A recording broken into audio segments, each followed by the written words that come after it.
We back at it with another video. Today we're gonna be diving into a brand new plugin, Boz Digital Automator. No more static EQ. Moves made simple, almost like a step sequencer when you stepping in those sequences. But this is gonna be with EQ.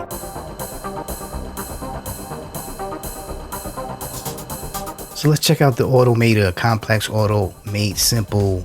This is going to be a trial, so you can always do a trial first. That's what I always suggest. It's on sale. Automator collapses dozens of automation lanes in one simple control.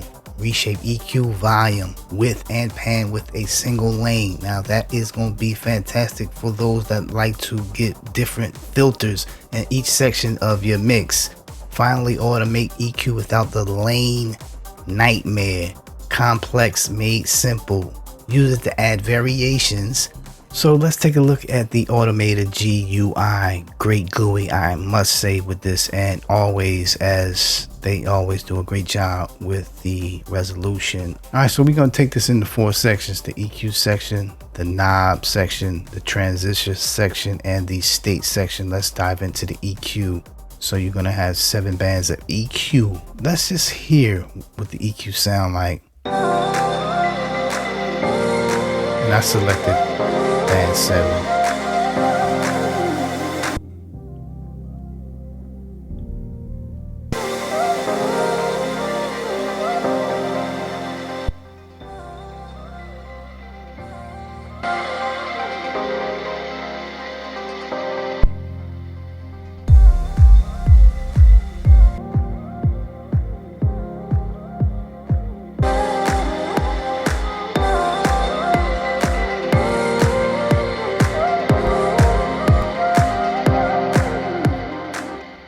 The knob section, where you can have each individual state has its own gain, pan, and width.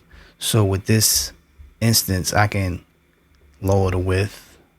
I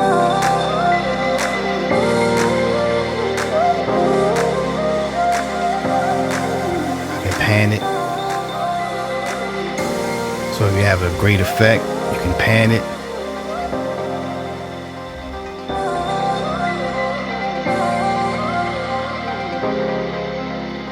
Transition section is going to be the frequency, so you can sweep, you can add gain, you can put a Q. Going to have a shape where you can shape it. You can have a smiley face, sad face. You can shape it. This is going to be the milliseconds in time where it transitions over to the next EQ simultaneously, not cutting it off, but just giving it a smooth time fade with it. You can also have it locked to the BPM, morph.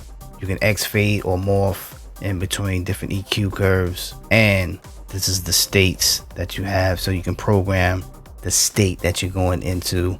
So this is one of the things that's going to be a little time consuming, considering what you're going to be transitioning into, what part of the section of the mix that you're going to have. All right, so let's work with the states.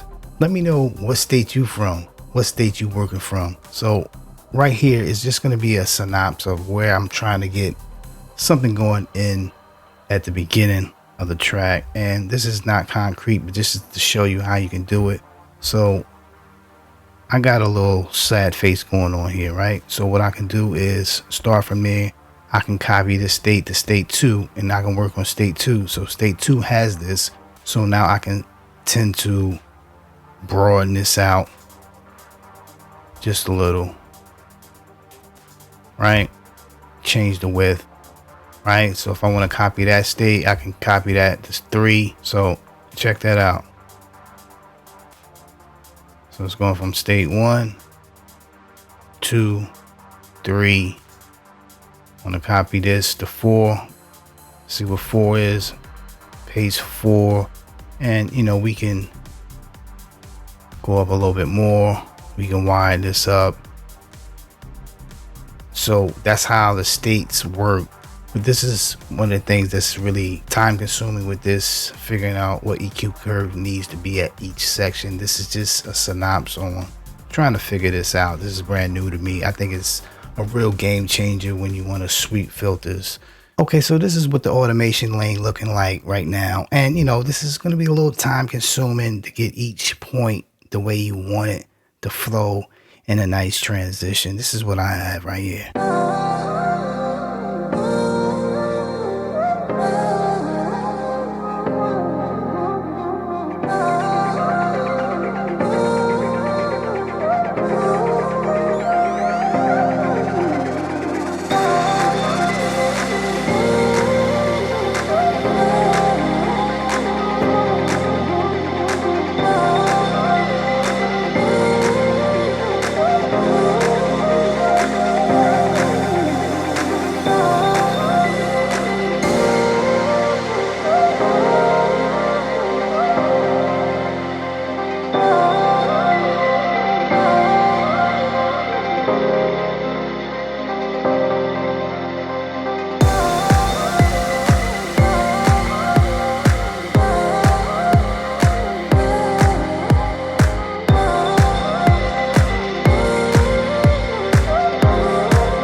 You can put it on your keys, bass, whatever you have fulfilling to get this to sound right in your mix.